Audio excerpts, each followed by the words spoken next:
සුබ උදෑසනක්. අද මම ඔයාලට පෙන්වන්න යන්නේ JIT online exam එකට user account එකක් create කරන්නේ කොහොමද කියන එක.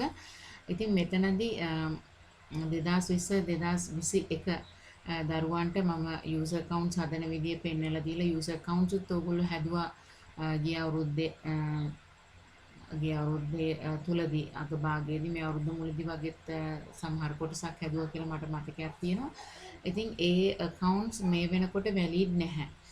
දැන් මේ අප්‍රේල් මාසේ ඉඳලා තමයි මේ අලුත් මොක් එක්සෑම් එක දාලා තියෙන්නේ 2020 අප්‍රේල් මාසේ ඉඳලා.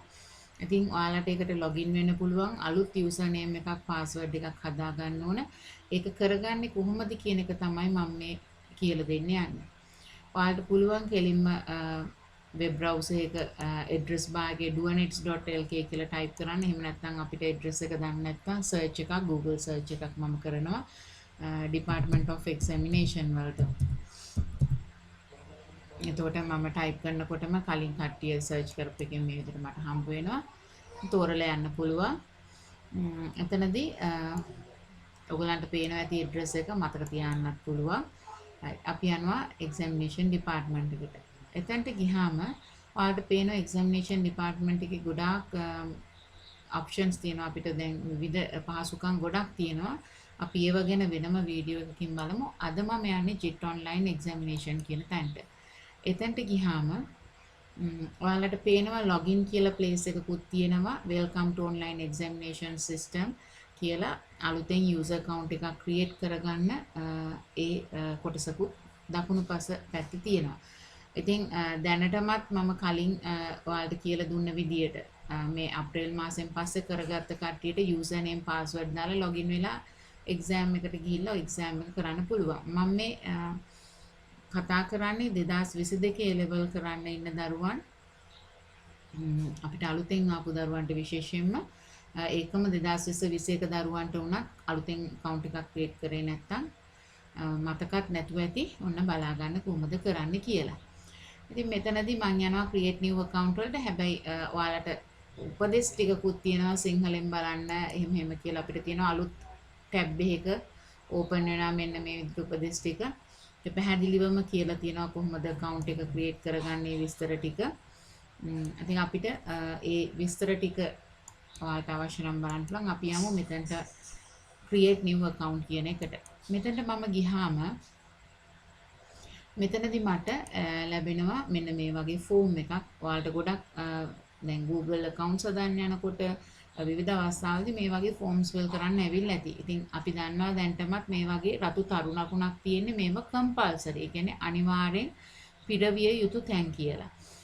ඊළඟට ඔයාලට පොඩි ගයිඩ්ලයින්ස් එකක් මෙතනම දීලා තියෙනවා. එක වචනයක් පමණක් භාවිතා කරන්න. ඒ කියන්නේ මැද ස්පේසස් තියන්න බෑ. අපි ටයිප් කරනවා නම් අන්ඩර්ස්කෝර් එක වගේ ඒ වගේ අරගෙන ටයිප් කරන්න පුළුවන්. දැන් මෙතනදී මම චන්දිමා කියලා දෙනවා. හරි මම කැමතියි මේක චන්දිමා කියලා user name එක ගන්න. හැබැයි චන්දිමා කියන user name එක මෙතන not available කියලා මෙයාලා දේවි.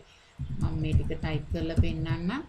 ඉතින් එහෙම නොවෙන්න අපිට ඒ කියන්නේ දැන් ටික කාලයක් මේ සිස්ටම් එක ගිහිල්ලා තියෙන හින්දා අපිට තනි නමකින් නැත්නම් අපි කැමති නමෙන් යන්න බැරි වෙන්න පුළුවන්. ඉතින් එහෙම නොවෙන්න අපි මෙතන දීලා බලමු කොහොමද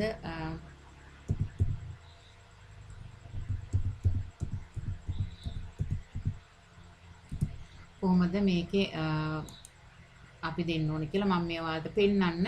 මම චන්දිමා කියලා ටයිප් කරේ user name already exist කියලා එනවා. ඉතින් මේක පෙන්නන්නේ අපි මේ ටික fill කරලා create my new account ගියාට පස්සේ තමයි user name එකක් already exist කියලා පෙන්නන්නේ. ඒ හේතුව හින්දා මෙතනදී පුළුවන් තරම් උත්සාහ කරන්න Tamanට unique නැත්නම් සුවිශේෂී වුණ දැනට නැතුව ඇති කියලා හිතන නමක් දෙන්න. දැන් උදාහරණයක් විදිහට මෙතන පෙන්නලා තියෙනවා first underscore name 123 කියලා.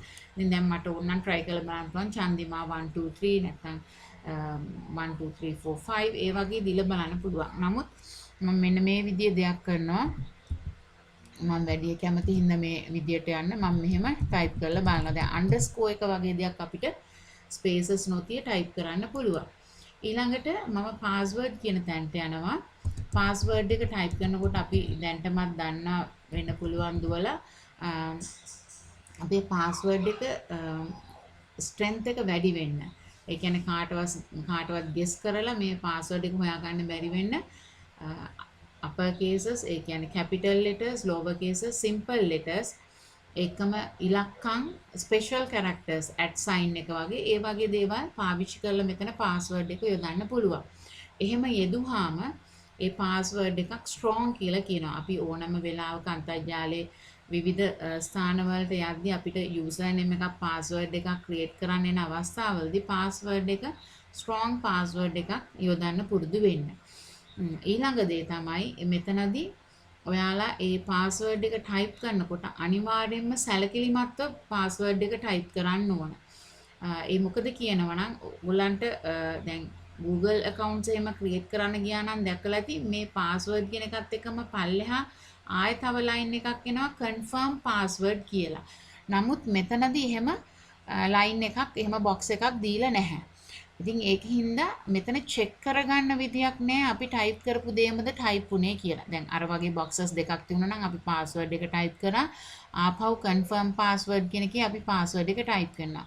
එතකොට හිතන්න මම capital A ගහනවා කියලා හිතට shift එකත් එක්ක A press කරා.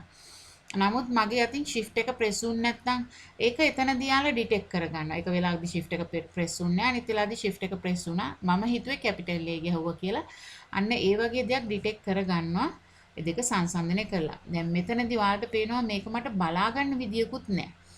ඉතින් ඒකින්ද ඔයාලා type කරනකොට keyboard එකෙන් බෙහෙවින්ම සැලකිලිමත් වෙන්න caps lock on වෙලාද නැත්නම් මම shift එක හරියට press කරලාද letter එක press කරේ ඒ වගේ දේවල් ගැන සැලකිලිමත් වෙන්න. ඊළඟ දේ තමයි ඔයාලට පුළුවන් පොඩි notebook එකක් ආරක්ෂිතව තියාගන්න වැඩි එහා මෙහා ගෙනියන්න නැතුව ඒ ආරක්ෂිතව තියාගන්න නෝට්බුක් එක මේ සටහන් කරලා තියාගන්න මෙන්න JIT online exam එක මගේ user name එක මේක password එක මේක කියලා. දැන් මම හිතනවා ඔයාලට මේ tips ටික වැදගත් වෙයි කියලා. ඊළඟට මම ඊළඟ more details කියන එකේ අපිට first name එක දාන්න වෙනවා. ඊළඟට last name එක තියෙන එකේ මගේ last name එක දැන් එතකොට මම ඉස්සෙල්ලා සඳහන් කරානේ notebook එක ලියා ගන්න කියලා. ඉතින් කාට හරි කියන්න පුළුවන් මැඩම් අපිට තව Google account එකේ මේවා save කරන්න පුළුවන්. ඔව් විවිධ ක්‍රම තියෙනවා. online වුණත් අපිට මේ password save කරලා තියන්න පුළුවන් ක්‍රම තියෙනවා. මම අර කිව්වේ වඩා අපිට පහසුම ක්‍රමය. පොඩි notebook එකක් වැඩි කාටවත් හසු වෙන ආකාරයට නැත්නම් නැති ආකාරයට ආරක්ෂිතව තියාගන්න නෝට්බුක් එකක. මොකද ඒක ඕගලන්ට වැදගත් වෙන හින්දා. right. අපි යනවා ඊළඟ last name එක type කරාට පස්සේ මට national identity card එක type කරන්න තියෙනවා. ඉතින් ඔයාලා අලුත් identity card එකක් නම් තියෙන ඉලක්කම් 12ක් තියෙන්න ඕන.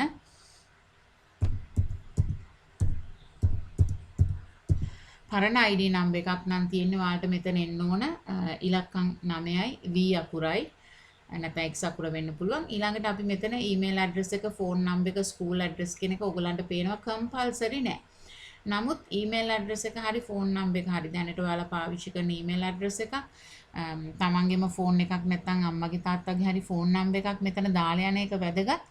අපිට බැරි වෙලා හරි අපේ account එක access කරන්න බැරි වුණොත් recover කරගන්න මේක වැදගත් වෙනවා.